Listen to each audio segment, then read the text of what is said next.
Conhece-te a ti mesmo e conhecerás a verdade.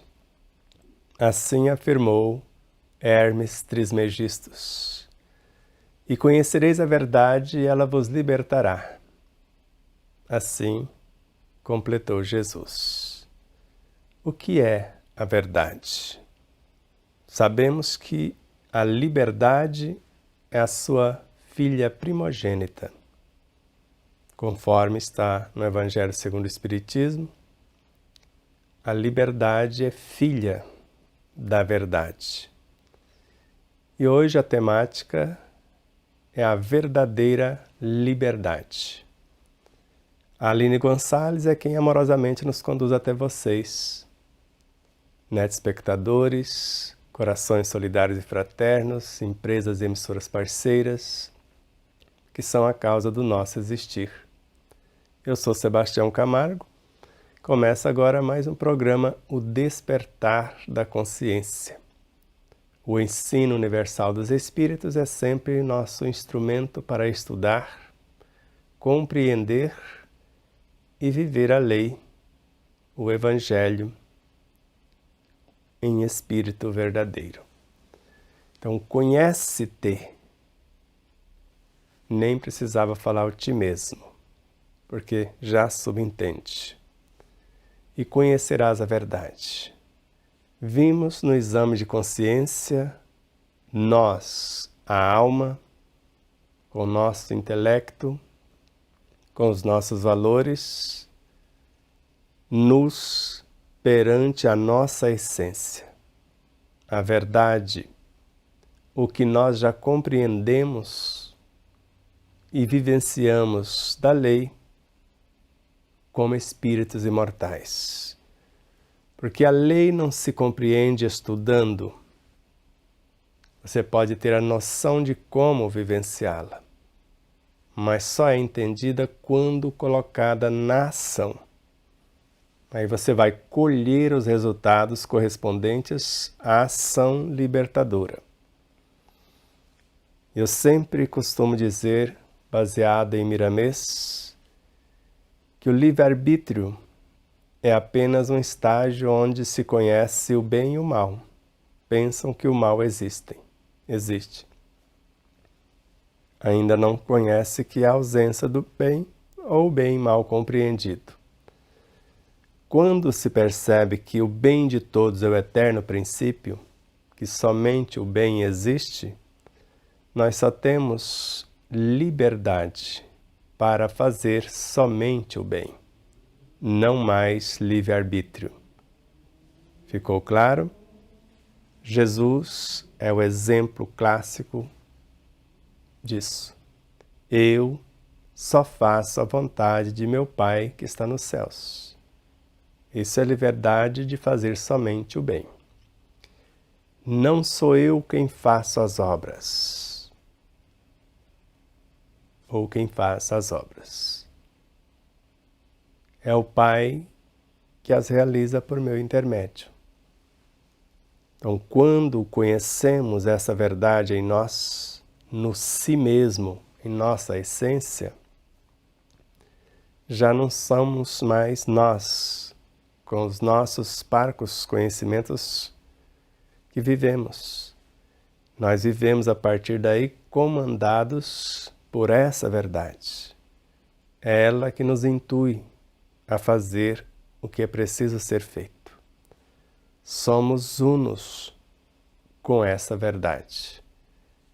E a partir daí, tudo que faremos, só o faremos consultando a nossa consciência, a verdade em nós. E ela vai ampliando a cada experiência nobremente vivenciada. Então, se hoje a compreendemos de tal modo, amanhã podemos compreendê-la um tanto mais. Feito isso, a nossa série é Devassando o Incognoscível. Nós estamos na segunda parte da conclusão do exame de consciência. Ficamos perante a lei, depois, tendo a lei como régua, vendo o que está em consonância com a lei, fizemos um novo exame analisando os nossos potenciais, depois o que está em dissonância com a lei, os nossos defeitos, para fazermos a intervenção, alterando os defeitos para transformá-los em virtude.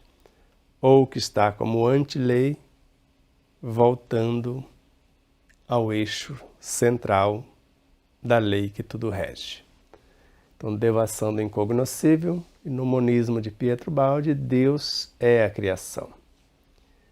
Sabemos que o Cristo, como governador supremo do planeta Terra, é a essência que nutre e norteia a nossa consciência.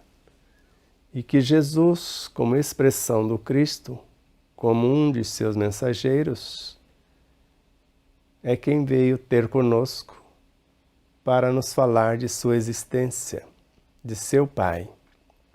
Então, quando ele falava, eu estou cuidando dos negócios de meu Pai, cuidando da causa crística, consciência diretora do planeta Terra.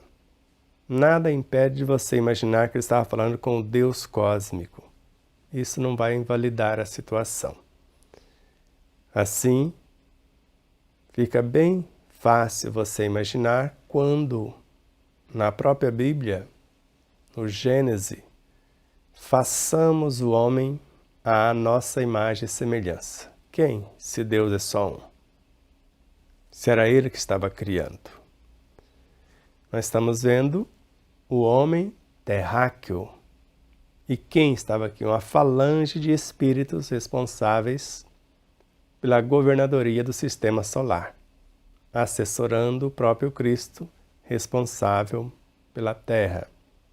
Então, façamos o homem à nossa imagem e semelhança. A imagem desses Cristos, que é a essência condutora de uma realidade, para que nós outros, no futuro, pudéssemos ter a nossa própria essência consciencial, como nós já temos, como espíritos imortais, para poder consultar a nossa essência, o reino de Deus em nós, como ele também disse-nos.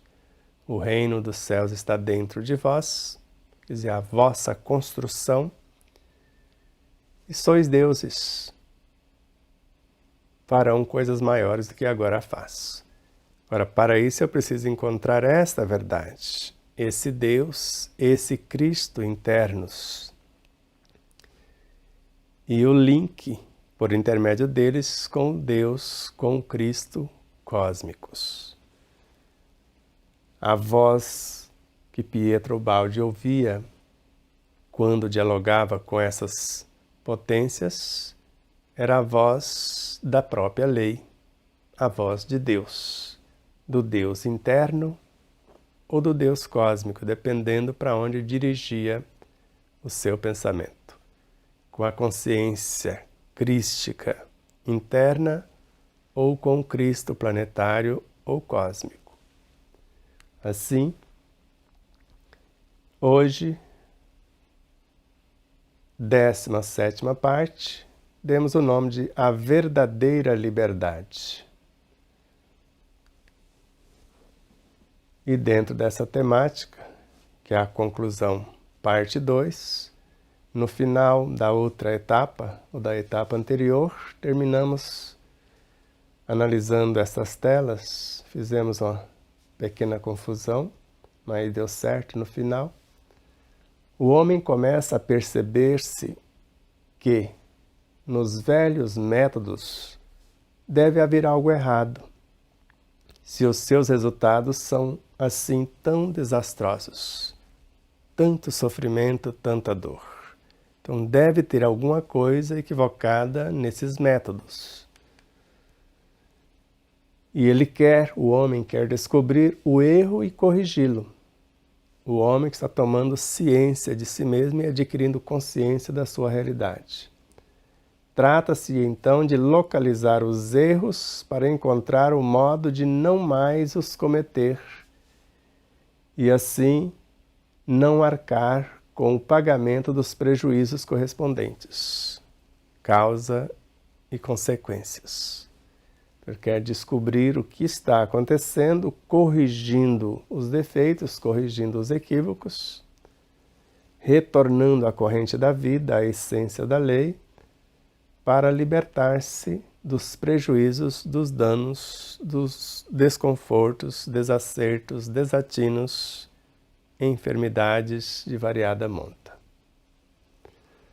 Ora, para não cometer erros, é necessário permanecer na ordem. Que é a ordem? A lei. Isto é, precisa-se de disciplina, de não afastar daquilo que se pretende. Disciplina não é uma cela trancada, conforme Chico Xavier. É a chave da porta, que nos permite abrir, sair e voltar, mas sem fugir da lei. Disciplina, você não deixa o fardo e pega um atalho. Você pode até deixar o fardo aqui, tirar uma cesta, descansar um pouquinho, depois volta e continua a jornada. Então, disciplina é aquilo que não nos tira do foco, que nos mantém firme em um estado de presença na ação. Feito isso, então vamos ao restante da temática. Hoje, pelo contrário, arrisca-se cometer um erro ainda mais grave. Hoje, na humanidade, há 50 anos atrás, pouco mais de 50 anos. Então, hoje, pelo contrário, arrisca-se cometer um erro mais grave, o de entender a libertação do passado como uma libertação de qualquer disciplina. Isso é libertinagem. Então, nós fomos para um outro extremo, ante uma submissão por ignorância, e agora queremos uma liberdade sem responsabilidade. É o que estamos vendo ultimamente na humanidade, com raras exceções. Busca-se assim uma liberdade que leva ao caos. Mas uma liberdade entendida no sentido de poder fazer aquilo que quero, até mesmo abusar em prejuízo dos outros. O que significa, em contrapartida, uma liberdade da qual todos podem fazer aquilo que querem, até abusar em seu prejuízo. Por exemplo, meu corpo, minhas regras. Mas o corpo é teu? Tem certeza disso? Porque hoje sabemos, com Lancelin, e colocamos em nosso segundo livro, da obra Iniciação Viagem Astral, que o corpo tem tanta autoridade como ser, que se não atendermos o convite desse despertar de consciência e não promovê-lo, ele prefere morrer. Ele nos expulsa, principalmente quando nós o maltratamos. Por isso, essa libertinagem ou liberdade sem responsabilidade, do meu corpo, minhas regras e tantas outras, de tomar posse do que é do outro, sem conquistar com o próprio suor e tantas outras atrocidades, nós estamos criando espinhos para a nossa carne, tormentos para o nosso próprio psiquismo. Então, assim, hoje, via de regra, ou nos últimos tempos, ou há um bom tempo, busca-se uma liberdade que vai levar ao caos, que é o que nós chamamos de libertinagem. Para um outro extremo, saímos da escravidão, da subserviência, agora queremos ir para o outro extremo. É como fizera a maioria dos chamados doentes nas curas apresentadas no Evangelho. Só 3 não voltaram a adoecer. O resto morreram rapidamente pelos excessos, porque voltaram para o mesmo caminho, ou foram para um outro extremo. Mas uma liberdade é entendida no sentido de poder fazer aquilo que eu quero. Eu faço da minha vida o que eu quero. Sou eu o autor do meu destino. É sim o autor do seu destino. Colhe o que semeia, mas não vai colher o filho pelo que o pai plantou, nem o pai pelo que o filho semeou. Então, até mesmo abusar em prejuízo dos outros, que nós queremos viver, às vezes, do suor alheio, porque eu tenho a liberdade de escravizar o outro, e etc. O que significa, em contrapartida, uma liberdade na qual todos podem fazer aquilo que querem, sem assumir as responsabilidades, o ônus daquilo que se propôs ou se propõe. Então, até abusarem em seu prejuízo, que são os excessos de variada ordem, tanto na parte gastronômica, quanto na sexualidade, quanto em qualquer outra área. Tudo deve ser dentro da lei de harmonia e equilíbrio, segundo as nossas reais necessidades, nem a menos, nem a mais. Seu sim deve ser sim e seu não deve ser não. O resto vem do maligno, conforme está na Bíblia.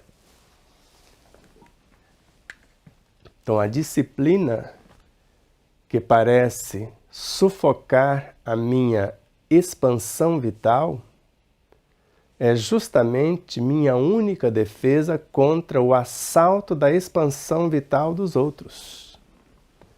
Então, quando eu imponho em mim, a minha autodisciplina, para que os meus tormentos não criem uma aura para entrar em ressonância com o desequilíbrio dos outros, quando eu faço isso, a minha disciplina, que parece sufocar minha expansão vital, porque eu não vou deixar essa parte vital estender para o extravasamento, então ela é justamente minha única defesa contra o assalto da expansão vital dos outros, que vão alcançar o meu desequilíbrio e às vezes querer tirar proveito ou nesses excessos que eu ando cometendo. Quando a pessoa se apercebe disso, desta autodisciplina, normalmente vai querer fazer tudo para destraviar-me dessa autodisciplina. Então, sempre encontramos resistências quando nós queremos avançar para frente e para o alto. E essa resistência só prova que nós estamos no caminho certo. Porque se estivermos fazendo o mesmo que todo mundo está fazendo, nós temos facilidades, resistência alguma, está tudo certo. Agora, quando estamos subindo do abismo rumo às estrelas, o abismo vai tentar nos manter lá. E as estrelas nos arrastam com a sua energia pujante para que nós possamos tornarmos-nos estrelas também. A disciplina tolhe-me diante dos outros, mas tolhe também os outros diante de mim. Então, essa autodisciplina, ela vai permitir que eu não entre em sintonia com com o desequilíbrio dos outros, com os excessos dos outros. Só que ela vai tolher também, no meu próprio campo, a entrada do outro no meu psiquismo. Não vão conseguir desequilibrar-me. E quanto maior consciência, mais resistência teremos. Não só aos assaltos patológicos de seres de variada monta ou de variado porte, ou de incontáveis realidades bacteriológicas, virológicas, etc. Mas na parte psíquica, emocional, moral e espiritual também. Na lei, o princípio de disciplina é tão rígido que chega ao ponto de não poder perdoar a minha culpa em relação aos outros. Porque se eu fizesse, ela, a lei, por justiça, deveria perdoar também a culpa dos outros em relação a mim. E isso é muito cômodo, como alterando o próprio Pai Nosso do seu original, porque no original perdoa as nossas culpas quando houvermos perdoado a culpa daqueles que nos têm ofendido. No original. Ou pelo menos no aramaico, que foi encontrado por pós-doutor Severino Celestino. Perdoa as nossas dívidas e ensina-nos a perdoar aqueles que nos devem. E perdão não é libertar o outro da correção.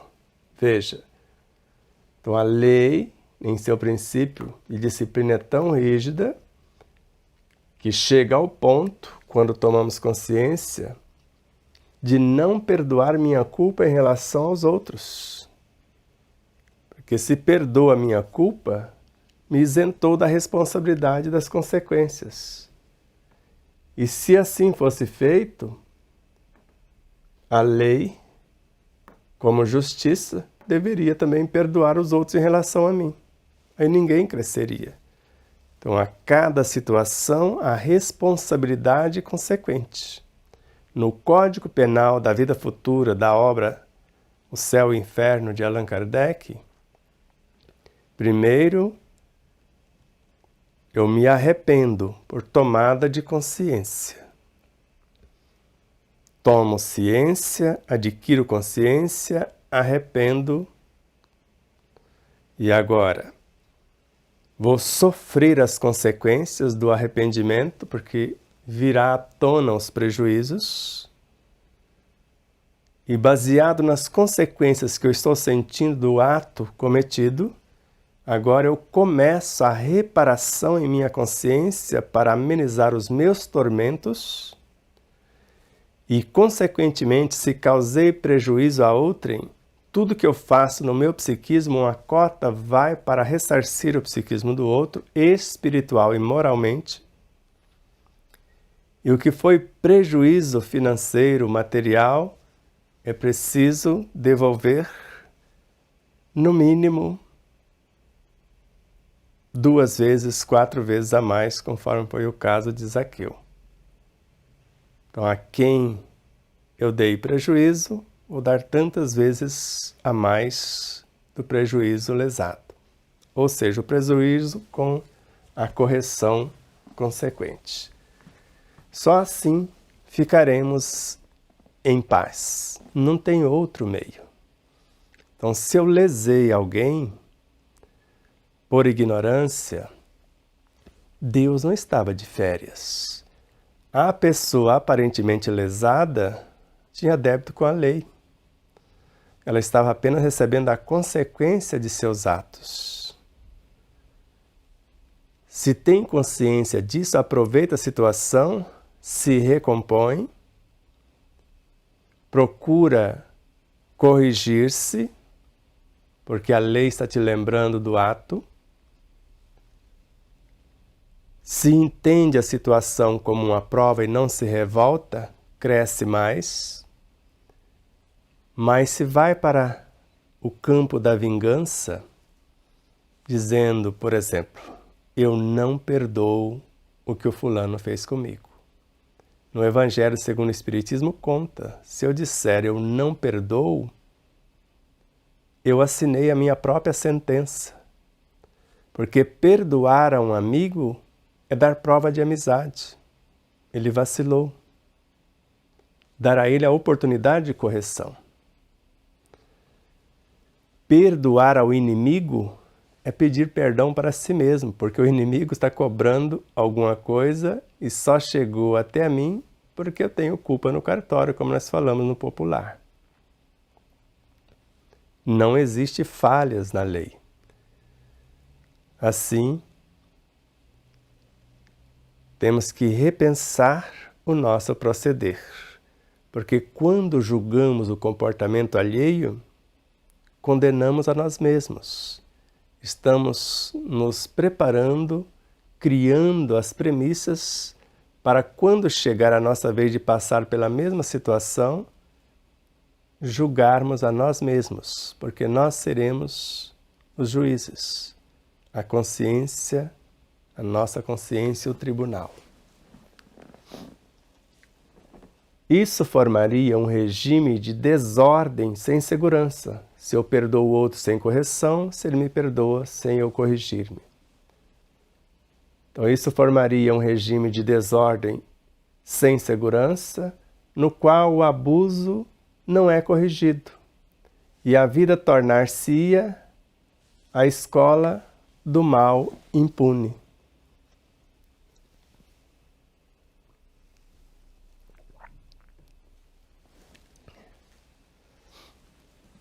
Então, aí seria o próprio caos.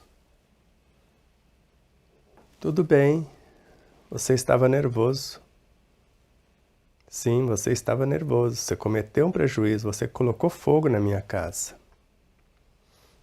Agora, se acalme, reconstrua a minha casa com tudo que nela existia, ressarce-me de todos os prejuízos, aí você ficará em paz. Estou te dando a oportunidade de correção. Isso é perdoar. Permitir que o outro corrija em relação ao que fez a ti, se for o caso. E você em relação ao que fez ao outro. Então isso formaria um regime onde ninguém tem responsabilidade, você simplesmente desculpa, perdoa, tudo bem. Ele vai e continua cometendo os mesmos desatinos. Agora, quando somos responsabilizados pela lei, nós precisamos mudar o comportamento para não sofrer as consequências. Ou se já estamos sofrendo essas consequências, para que elas possam cessar, eu preciso corrigir a causa. A lei nos mostra que a desordem é o maior mal possível. E essa desordem, o caos, essa desobediência, essa não correção, esse não reconhecimento do próprio ato infeliz cometido, vai atrasar a nossa própria evolução. Vai ferir a lei que rege o contexto, a harmonia, o equilíbrio. E toda violência praticada contra o próximo é dilaceração em si mesmo. Dias da Cruz, por Chico Xavier. E quando nós chamamos de salvação, eu estou salvando-me dos meus próprios tormentos, segundo ele.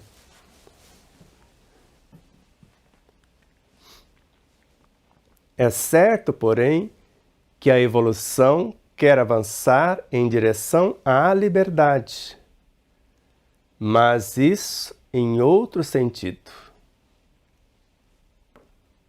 Queremos a liberdade verdadeira. Então é certo, porém, que a evolução quer avançar em direção à liberdade, filha da verdade, que tem outro sentido do que a libertinagem. Então, liberdade deve significar a abolição da servidão à autoridade. imposta pelos interessados em sua vantagem sobre seus próprios dependentes.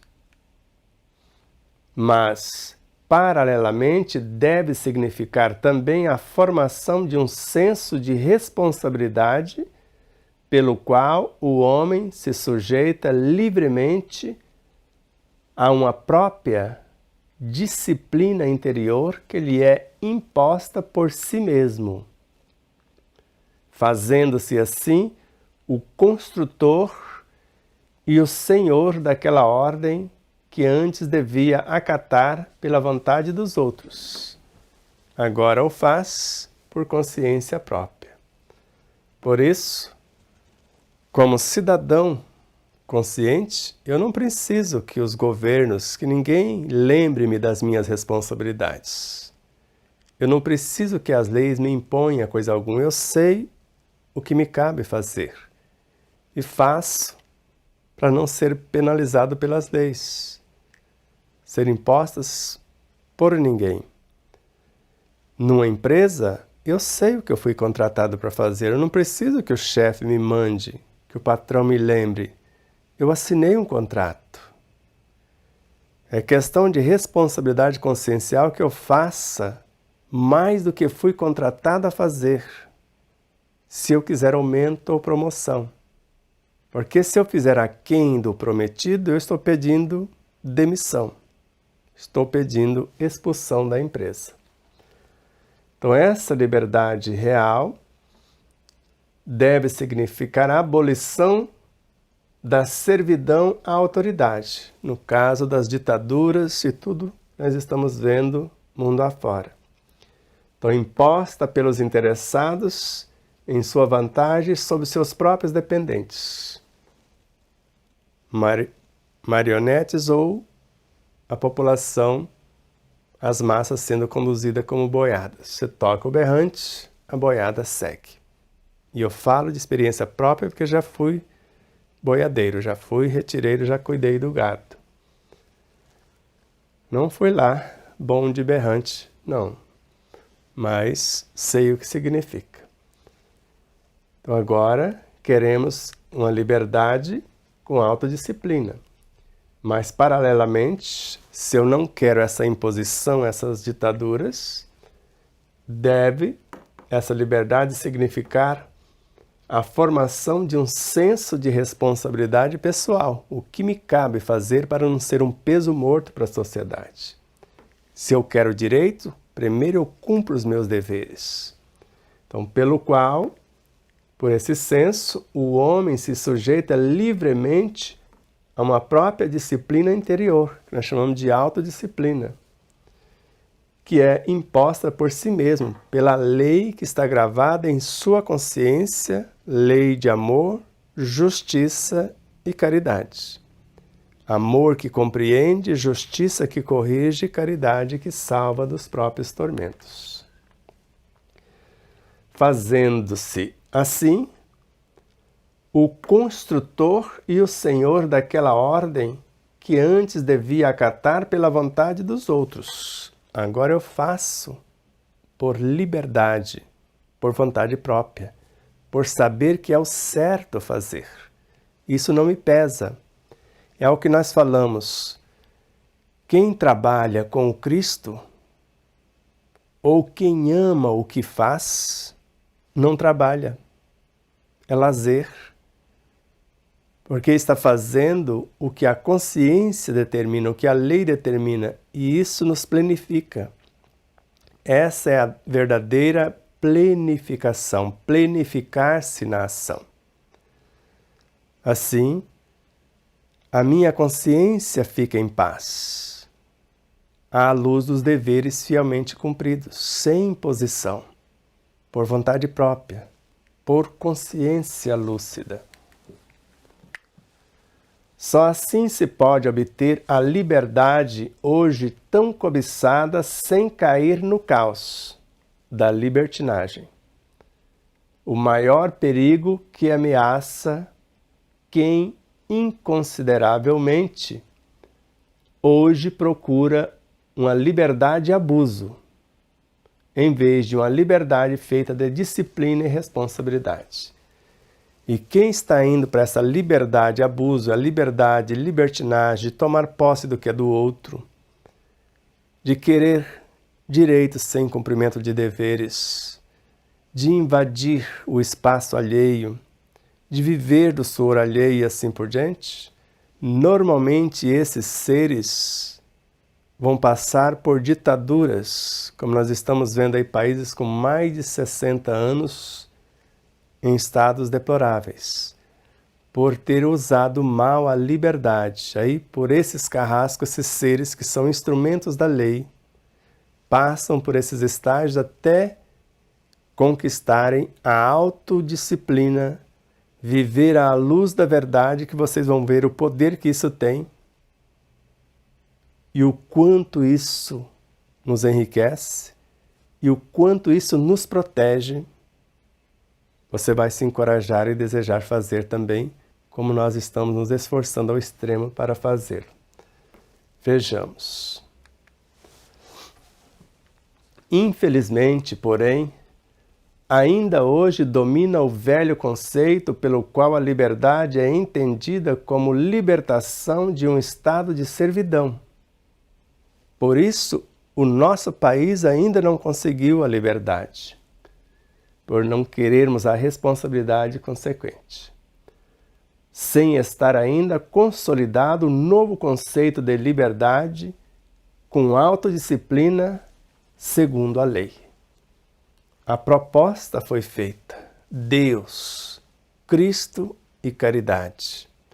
Brasil, o coração do mundo, a pátria do Evangelho é a proposta. Mas por enquanto, o formato de coração já tem. O celeiro dos bons exemplos ainda está quase vazio. Se é para sermos o coração do mundo, a pátria do Evangelho, precisamos nos tornarmos evangelhos vivos. Quantos brasileiros, conscientes de suas responsabilidades, fazem o que precisa ser feito sem ninguém precisar lembrá-los? São poucos, mas já existem.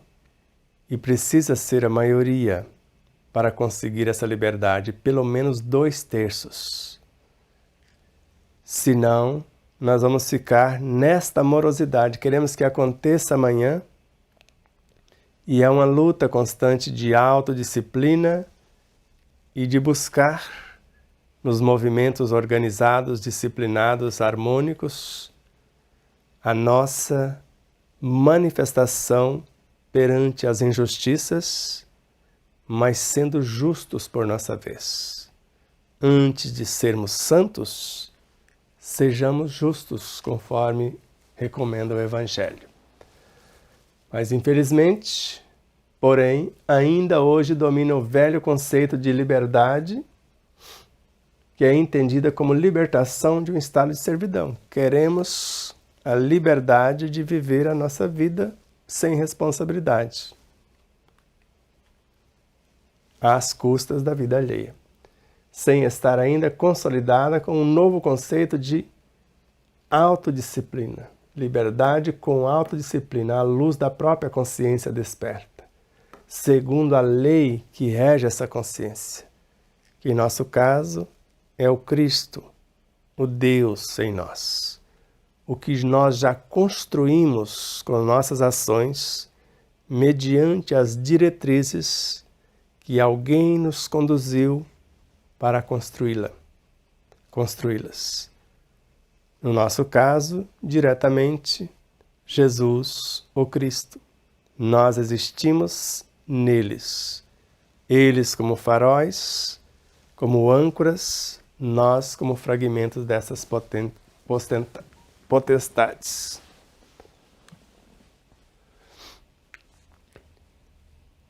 Isso se deve ao fato de que o primeiro modo de entender a vida é o próprio nível evolutivo inferior. Se nós quisermos ver essa libertinagem, ao invés de liberdade.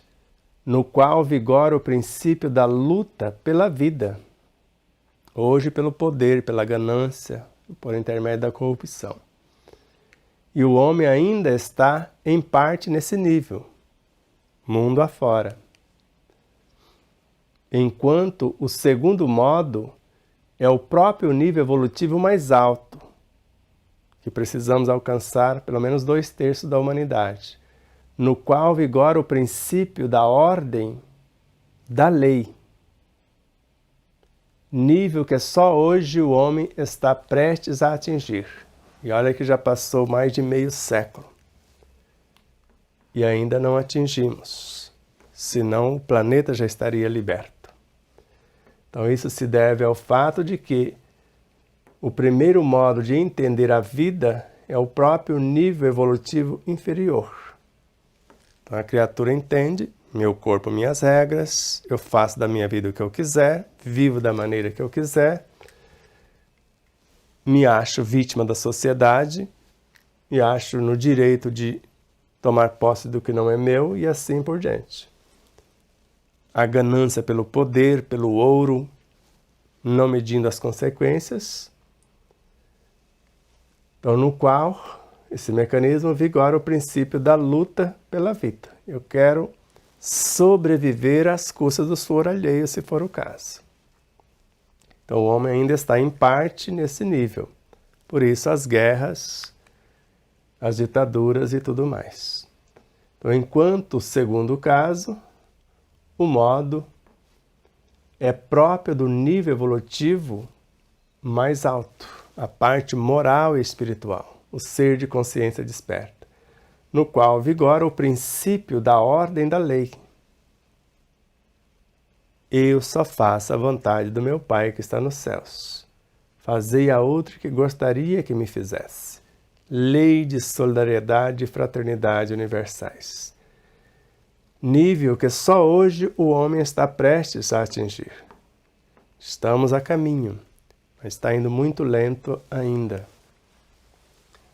Não se pode realmente chegar à liberdade senão quando o indivíduo consegue substituir a disciplina que lhe é imposta por um amo, por seu patrão, por uma autoridade, etc., por aquela que lhe é imposta por si mesmo, por consciência. Nós vamos chegar nesse nível quando eu não precisar que alguém me lembre das minhas obrigações, me imponha coisa alguma, porque eu sei exatamente, ou já sabemos que é a nossa parte. E façamos a nossa parte sem precisar ser lembrado por quem quer que seja, por questão de consciência, a cada um segundo suas obras. Então não se pode realmente chegar à liberdade senão quando nós, como indivíduos, conseguirmos substituir a disciplina que nos é imposta por alguém, por uma autoridade, por um amo, por aquela que é imposta por nós mesmos, por questão de consciência. Quem não sabe fazer isso, fatalmente cai no caos, porque são os rebeldes, os que criam a anarquia, o que o obriga a chamar a um outro senhor que o domine e assim restabeleça a ordem. Então, esses seres que vão ser deportados para o mundo primitivo. Aqui vocês pensam que a ditadura é alguma coisa violenta? Perturbadora? Lá a coisa é um pouquinho pior do que isso. Nos mundos primitivos, aqui, não muito tempo atrás, tivemos ainda esses estágios, na época de Gengis Khan, lembra? O herói era quem fizesse o monte de gente morta mais alto, maior. Não importava se fosse grávida, velhos, crianças, quem entrasse numa aldeia e dizimasse a aldeia. É para lá que esses seres estão indo. E conforme feriram com o ferro aqui, lá serão feridos, porque é da lei. se não acordarmos antes para ficarmos por aqui mesmo, enquadrando-se na própria lei que vai reger por aqui o mundo de regeneração. A lei de solidariedade, o ser de consciência desperta. Então a liberdade em demasia leva à perda da mesma, consequência de uma lei fatal da vida. Então a libertinagem, o pessoal distraiu com a libertinagem e perderam sem perceber a própria liberdade. E agora, quando torcem, ficam felizes quando aqueles que estão conquistando a sua liberdade real, vendo ela ameaçada, torcem para que eles percam, sem saber que eles já perderam a sua. Já são marionetes, seres que não têm consciência, não vivem por si mesmos. Por isso, ainda precisam ser dominados por esses seres astutos. Então a liberdade em demasia vai nos levar, quando não tem responsabilidade, à perca da própria liberdade real, que é fatal para a regência da própria vida e para a nossa sobrevivência. A psicologia da luta à base do individualismo egoísta é substituída pela psicologia da disciplina do viver segundo a lei. Então, do mundo de provas e expiações para a regeneração, é assim que vicejará. Então, a psicologia da luta à base do individualismo egoísta está sendo substituída nesse estágio pela psicologia da disciplina, da autodisciplina, de viver segundo a lei a partir da ordem íntima e fazendo a outrem somente o que gostaria que nos fosse feito. Tal mutação, tal mudança, tal evolução atinge as raízes do problema biológico fundamental da sobrevivência. Nós vamos ter a nossa sobrevivência mediante a nossa atitude perante a lei, que está em nossa consciência, o que nós já conhecemos da lei, o que queremos conhecer dessa lei, e essa mudança está atingindo as raízes do problema biológico fundamental de sobrevivência. Eu não preciso matar você para tomar o que é teu, ou tomar o que é teu até sem tirar-lhe a vida. Eu não preciso do que não me pertence. Eu vou construir à luz do meu próprio suor, do meu próprio trabalho, a minha sobrevivência. Só assim ficarei em paz com a minha consciência. Parece incrível que a retidão possa ser uma força defensiva que assegura a sobrevivência. São telas as mais profundas dessa apresentação, é essa e a seguinte.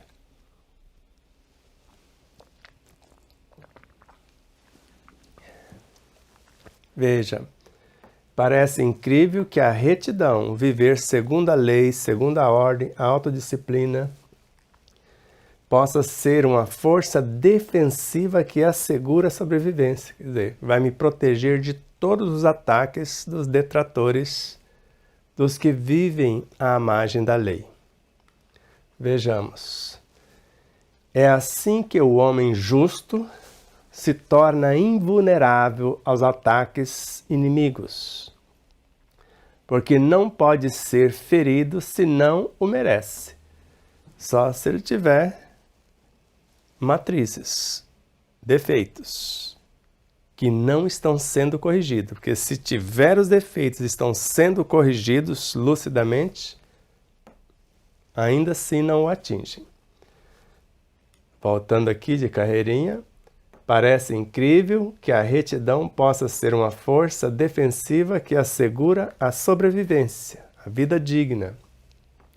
É assim que o homem justo, que vive segundo a lei, que faz a outro o que gostaria que lhe fosse feito, se torna invulnerável aos ataques inimigos, as forças que contrariam a própria lei, porque não pode ser ferido ou feridos se não o merecem, se não fizeram por merecer tal situação.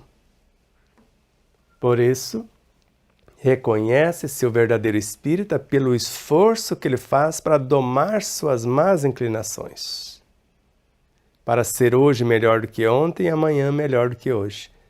Se ele está fazendo esse esforço ingente, se esses chamados inimigos chegam ou o encontra trabalhando em si mesmo mediante a lei, a própria lei não permite que esses seres, que são agentes da lei, lhe interrompa, lhe fira, lhe perturbe.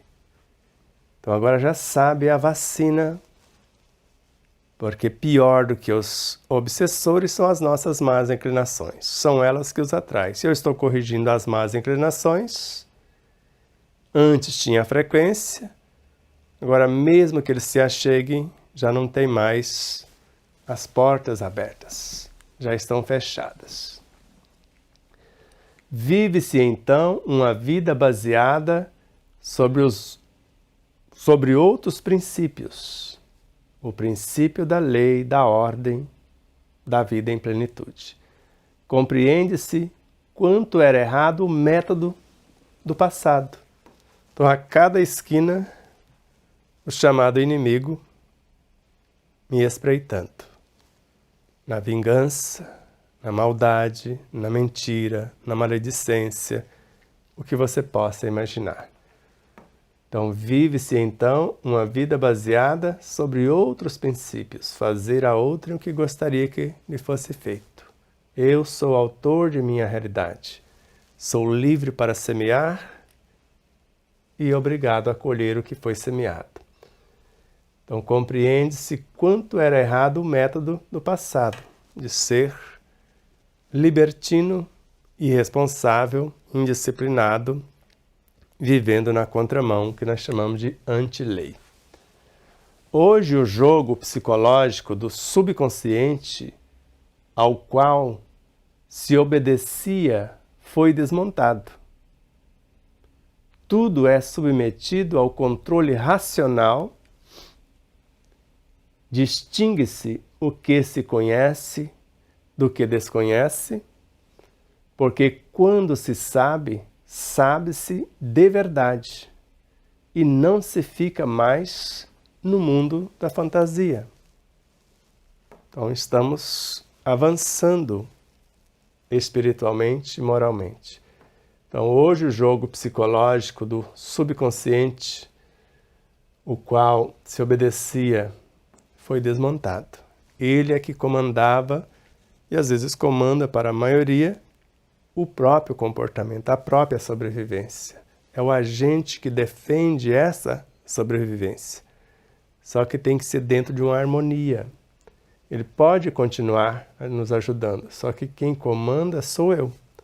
Então tudo é submetido a um controle racional. Sou eu racionalmente que vou interferir no que deve ser feito no subconsciente, ressignificando.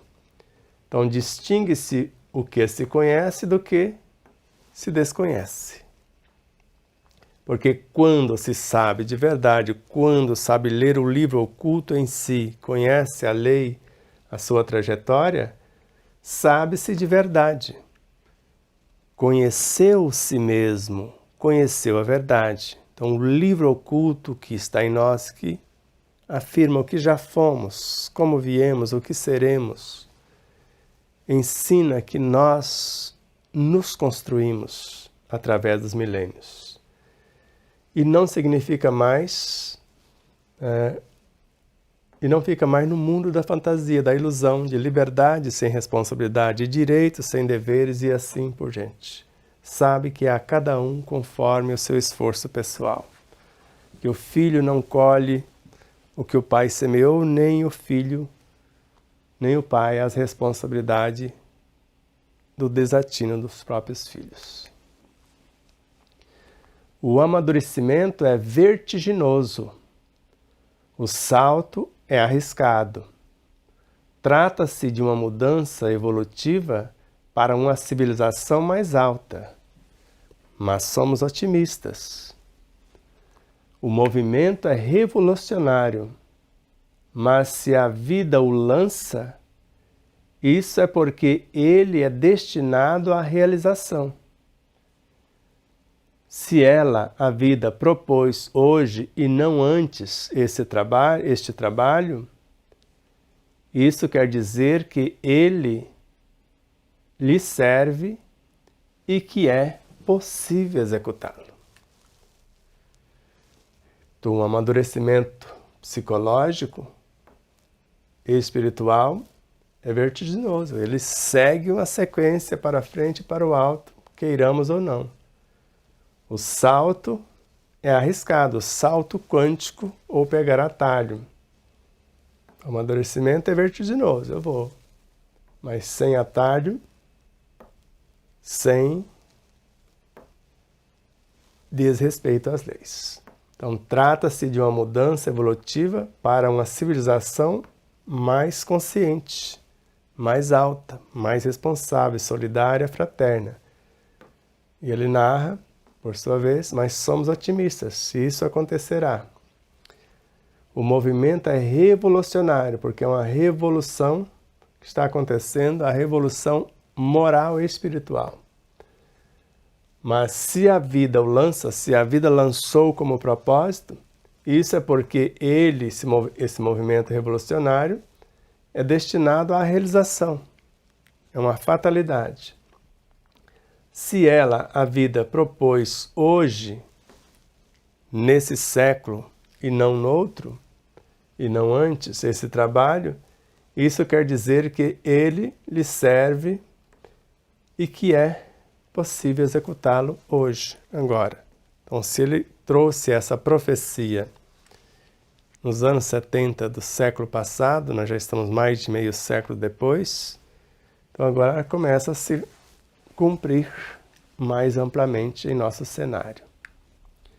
A vida é uma série de provas feitas para serem superadas. Demonstra-o a evolução atingida. Então isso nós já sabemos. Então a vida é uma série de provas feitas para serem superadas. A vida não oferta provas para você fugir das provas. Se as provas chegam até nós, é porque estamos prontos para elas. Nós chamamos de teste, de vestibulares. E as pessoas falam, mas Deus não nos testa. Mas a vida é Deus. Tudo que existe, existe em Deus. É um mecanismo da própria lei, da própria vida, para evoluirmos.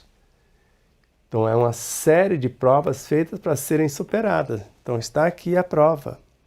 E você só evolui, só cresce, superando a prova, superando o teste. E a evolução que a gente já atingiu demonstra isso. Nós vamos usar de resiliência e resolver a situação. E para o futuro, antevendo a situação, agir proativamente, criando o antídoto para não sofrer de véspera, para solucionar antes do tormento acontecer. Tais movimentos não são nem um acaso, nem uma improvisação, mas movimentos preparados há séculos através do amadurecimento de todos os elementos necessários, com um trabalho proporcional à importância do acontecimento. Então, finalizando nossa apresentação, tais movimentos, esta revolução consciencial, não são nenhum acaso, embora tem gente que não acredita em Deus, tudo é obra do acaso, não acreditamos no acaso, então não são nem um acaso, movimentos feitos ao acaso, nem uma improvisação, não tem nada de improviso, tudo é milimetricamente programado. mas movimentos preparados há séculos, milênios sem conta.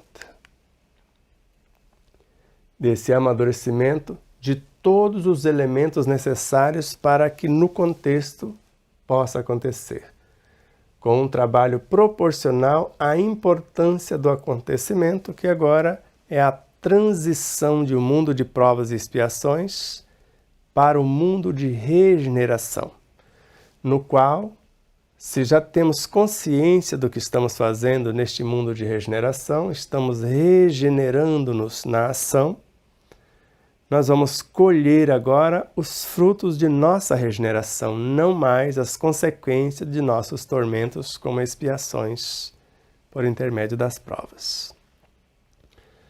Agora é o momento de consciência desperta, de viver segundo a lei, num processo de autodisciplina onde eu faço o que me cabe por ser o certo a fazer. Não sou um peso para a sociedade nem para quem quer que seja. Vivo do meu próprio suor. Faço pela vida o que está ao meu alcance, sabendo que a vida me devolverá não só pelo que eu estou fazendo, mas principalmente em como eu estou fazendo aquilo que faço. E agora, a nossa próxima etapa, orientações terapêuticas e patogênese do câncer.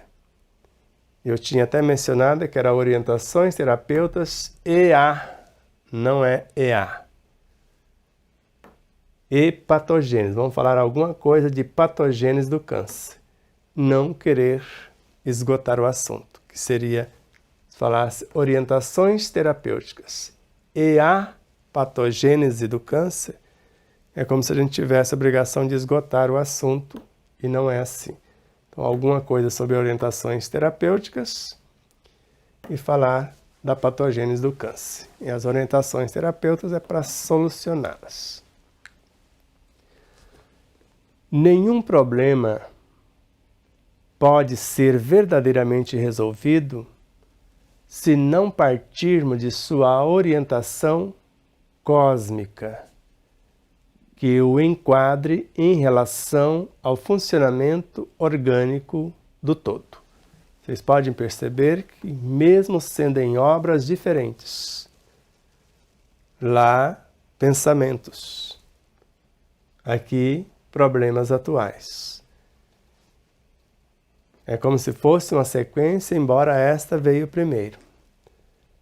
Então, nenhum problema pode ser verdadeiramente resolvido se não partirmos de sua orientação cósmica, que é a lei, o cumprimento da lei, que o enquadre em relação ao funcionamento orgânico do todo, a lei que organiza o todo. Então, só vamos resolvê-lo se for segundo a lei.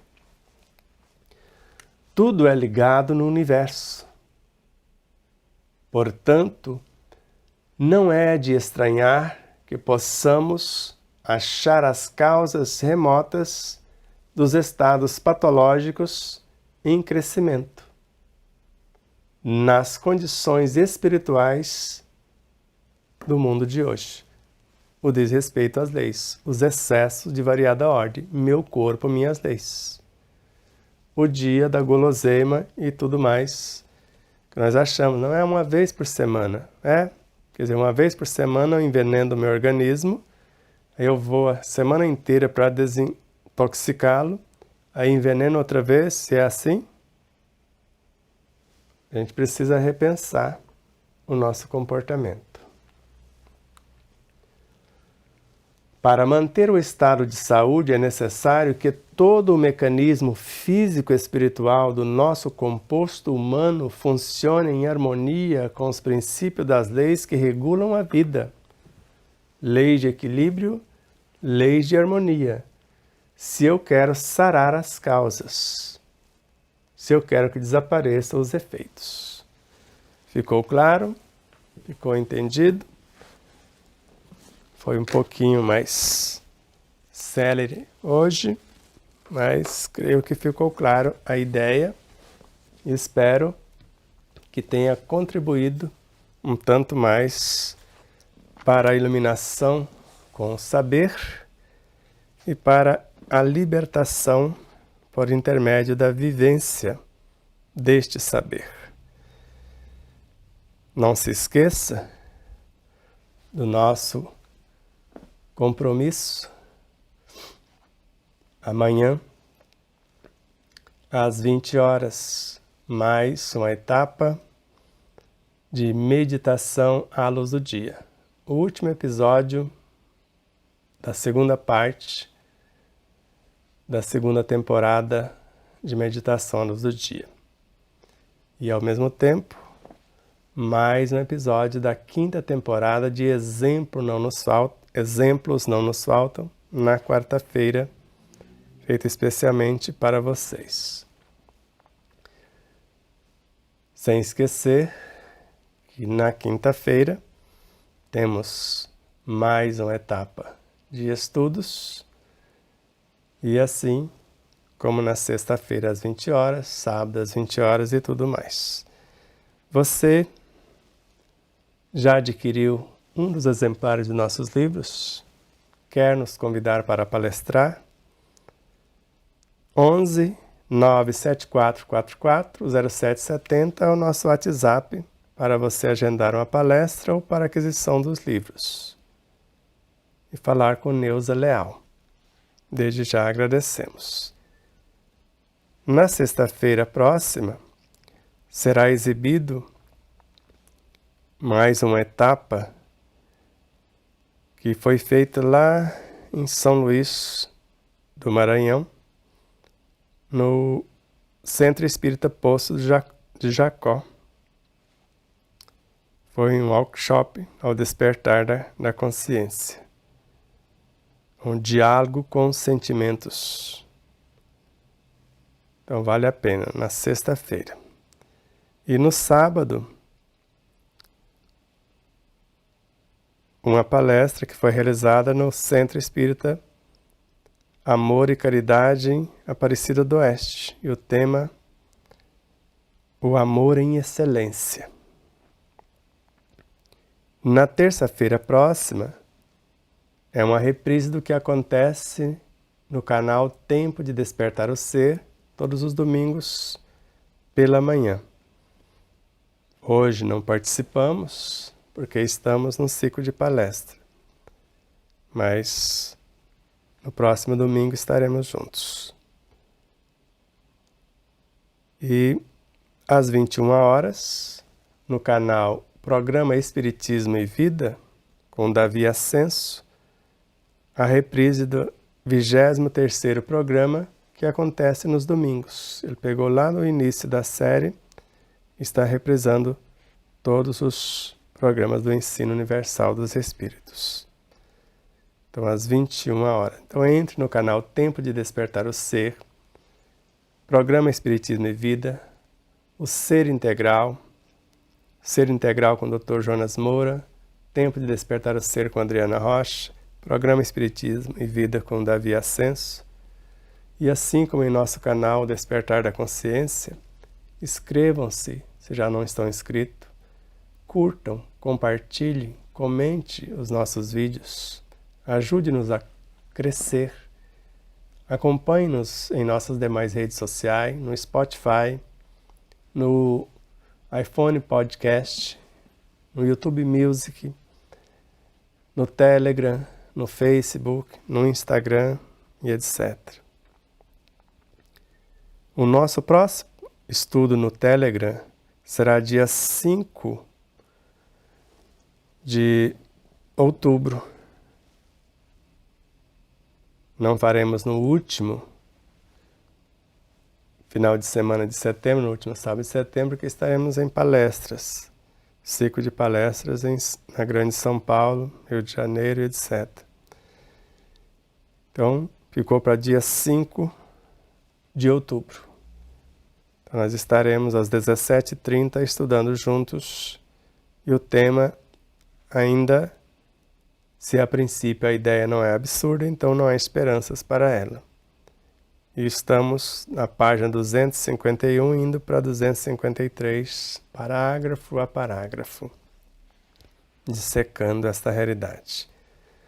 Fique com a nossa agenda no vozeirão de nosso filho do coração, Maximiliano, ou Max, para os íntimos, que está lá na Alemanha, mas dando a sua contribuição, com a edição da Pâmela Ulho, de Resende, Rio de Janeiro, também dando a sua enorme contribuição. A Aline Gonçalves, gratidão infinita, Deus abençoe imensamente sua vida, sua família, net espectadores, empresas e emissoras parceiras, todos os corações solidários e fraternos, em nome do Cristo, em nome de Deus, gratidão infinita. Namastê.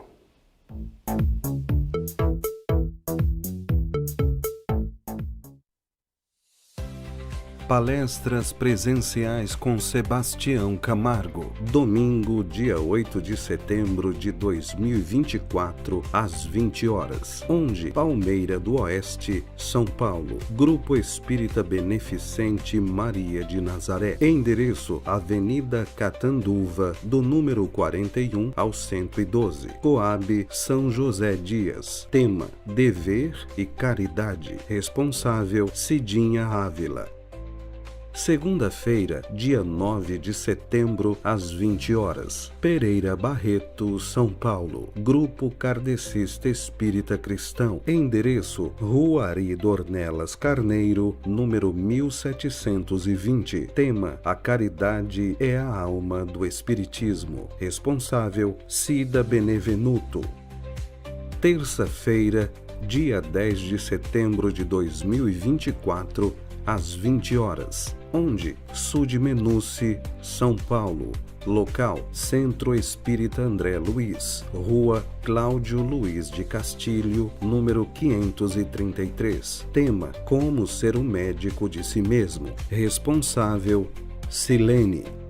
Quarta-feira, dia 11 de setembro de 2024, às 19h30. Onde? General Salgado, São Paulo. Local: Centro Espírita Allan Kardec. Endereço: Avenida Orlando Preste, número 336. Tema: Leis Morais. Responsável: Vilma Maron. Namastê.